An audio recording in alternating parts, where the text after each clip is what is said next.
Au travail, donc, c'est le titre en une ce matin du Parisien aujourd'hui en France, après l'annonce du gouvernement hier en fin d'après-midi, avec deux priorités, l'écologie, on va en parler dans un instant, mais surtout le pouvoir d'achat. Bonjour Guillaume Dominguez. Bonjour. Et avec une confirmation.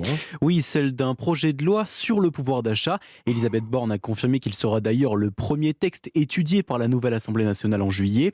Un projet très attendu, construit autour de la lutte contre la hausse des prix et l'augmentation des aides de l'État.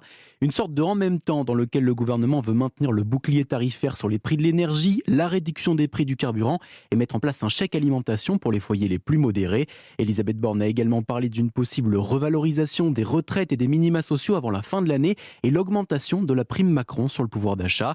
Des mesures encore loin des réalités pour Jean-Yves Manot, président de l'association des consommateurs CLCV. Il était l'invité de la matinale d'Europe 1 ce matin. Le problème de fond, c'est le niveau des revenus qui est extrêmement faible par rapport aux dépenses contraintes. Logement, assurance, carburant, la mutuelle, etc. Et dès aujourd'hui, le premier poste qu'on arbitre, c'est la composition de son frigo. Et je pense qu'aujourd'hui, on est au seuil d'avoir des impayés potentiels parce qu'il faut arbitrer. Des impayés qui se répercuteraient avant tout sur le loyer. Justement, parmi les grands chantiers en discussion sur ce nouveau projet de loi, les partenaires sociaux souhaitent mettre en place le gel des loyers pour les ménages. Guillaume Dominguez.